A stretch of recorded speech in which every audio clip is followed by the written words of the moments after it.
Jen and I have picked some of the ingredients to make your Christmas dinner taste amazing. Those extra special touches that'll just make it a little bit different.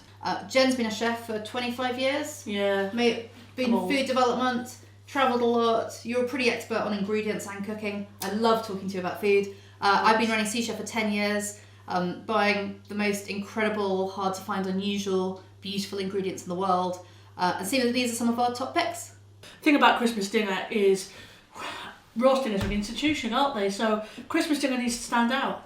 So we've picked some of our favourite things. For me, it kind of stands out, but also I can't help myself each year when you're cooking the same thing every year, just grabbing a second thing or an extra little thing out of the cupboard and just saying, oh, what will that do? So these are some of the things I've just grabbed from my cupboard. Jen had requested a few things from Sous Chef to talk about. So yeah, let's run through them. So start with, I love these. There's infused oils. This one is with thyme and rosemary. It's drizzled over your roast potatoes. To make them taste absolutely amazing. You know, when you just to finish them off, what I like to do is when I'm making dinner for everybody is take them out of the oven when they're almost done, and then when everybody comes, just throw everything back in, just to crisp up. Some of this on. And how would you cook the potatoes with duck fat or goose fat first? Or? Do you know what? I don't, because I've got vegetarians coming this year. But so my top tip for roast potatoes is actually Pyrex. Believe it or not. So big glass dish. Yeah, big glass dish because they get so hot. Right. And that's what I think they're really nice. And what I would do is I'd use a neutral oil, parboil your potatoes, shake them up, put them straight in. I heat my tray up in the oven first so it's hot, and then I just use this as a nice finishing oil with a bit of extra flavour with some good crunchy salt. So rosemary and potatoes are just perfect together, aren't they? And I think thyme is my favourite flavour, so it's ideal. Verjuice. This is made from grapes. It's acidic like vinegar, but not as acidic. So it's got more nuance to it. It's got more wine flavours. It's just something a little bit different. Use it in salad dressings. I sometimes do oysters for Christmas, to get people something to nibble on when they first come, and it's just really, really good with that. Mayonnaise, if you're making mayonnaise, or if you're doing that Boxing Day brunch, hollandaise made with verjuice, vinegar is really nice. It's just... I'm going to grab it because I think I also love serving it as a drink.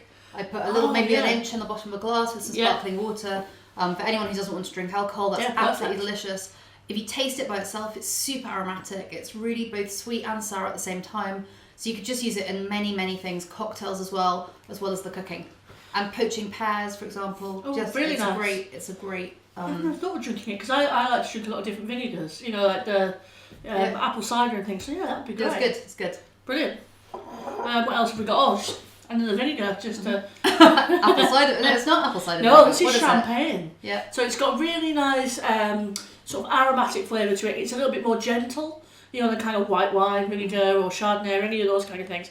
And what I like to do is, when you're making your Christmas dinner and you want to make your turkey gravy, a little bit of acidity in your gravy at the end will just really make it taste just more rich and more full and a little bit more interesting. So touch of cider vinegar in there. Makes your gravy. Very nice. Perfect. And on the salads the next day as well for Boxing Day. Yeah, perfect. It's just a nice vinegar to have because it's quite a all-rounder. You can use it for lots of different things. I like it. It's more mild. I'm going to go with my one next. That's Morel Mushrooms. They're an extremely luxurious mushroom. You need to boil them, rehydrate them first. But if you then simmer it in a rich stock or a rich gravy, particularly if you're serving some kind of roast beef for a Christmas dinner instead of a turkey, that is incredible. I'd actually just serve it in the sauce together with your meat, and they're super, super delicious, and everyone will know that's something very special. Is there something else about verjuice before I leave? If you're doing fish for Christmas, beurre blanc with verjuice instead of wine. What else have we got? Porcini. Porcini mushrooms. For me, that's if you're making a gravy, you can put them in for extra flavour. Still, I'd simmer them first, actually, because always mushrooms, they grow in the ground, they have some sand in them.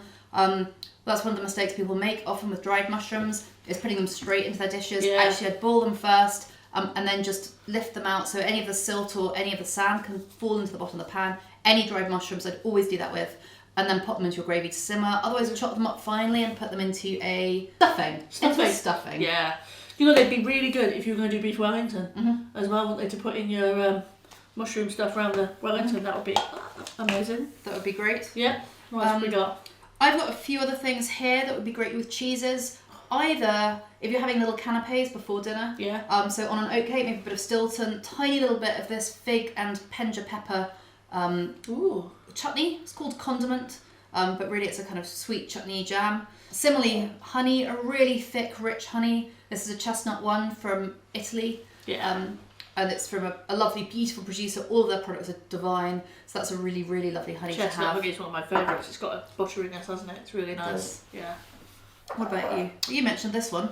I did, figs. So I'll pick it up with the Fabbri Cherries as well. So we've got fruit here basically. So this is, these figs I think are in, Brandy figs. And we've got these amazing Amarina Fabbri Cherries as well. And what I do with these is, if I tend to buy my Christmas dessert, because by that point, I don't care. Everyone's full, right? I mean, you fill your plate with a rose and everyone's full. Nobody in my family has a really sweet tooth, so we're going all in for the cheese board. Yeah. But somebody's got to have Christmas pudding. See, we always buy cheese. Every year we buy cheese. Got to have cheese. And the cheese board is left because everyone's so full. Oh, we're very happy the next day. We get through a lot of cheese. But my dad insists on Christmas pudding, and I think one way to make it your own is to add some fruit. Yeah. So what I do is I like to warm it up and put it over the top. The Fabbri Cherries are amazing, especially if you want something non-alcoholic, but something with a bit more fun in it. Go for the Brandy cherries. Yeah. I picked this one as well, which is a pear and chocolate spread. No palm oil, of course, and that's just great for anyone who's having ice cream. They might not want the pudding. Yeah. Maybe for kids as well. Pear and chocolate, really, really creamy, delicious. Brilliant. And then this was your last one, wasn't it? Yeah, so I nice choice. Yeah, definitely. Because I love cauliflower cheese with my Christmas dinner. I mean, you've got to have a cheesy side dish. All I've done is talk about cheese. But anyway, to make it that little bit extra special, we've got a white truffle cream. It just elevates it to that next level. It's really good in mac and cheese, great on any kind of pasta, but yeah, I put it in my cauliflower cheese. And I make a crust as well with some chestnuts and breadcrumbs. So you think about when you're making stuffing, if you've got some leftover bread, you make it into breadcrumbs with just some vacuum packed chestnuts and some thyme, and a little, sprinkle it over the top of your macaroni cheese. So you'd spread the truffle cream, just stir it into the sauce? Yeah, stir it into the sauce. Yeah. Absolutely. Very nice. Yeah, it's brilliant. I've got a little packet of Barberries here, and every year I'll hunt about, I always forget to buy them, but every year I hunt about in my cupboards for them, because these little red berries, they're super sharp, and they're absolutely brilliant in stuffing. Because the stuffing's always quite sweet. You whole of Christmas dinner, you've got the Brussels sprouts for a little bit of contrast, a little bit of bitterness, but I think you need a little bit of sharpness as well. I'd say something like Barberries and the stuffing really bring that contrast. You can make it with nuts, sausage meat. Very nice. Really nice. I love Barberries. Yeah, I put the couscous salad usually. Yeah. Very nice. I'm going to try that. It's good. Thank you, Jen. That was lovely. You're welcome. I think we've got some good dinners ahead. Yeah.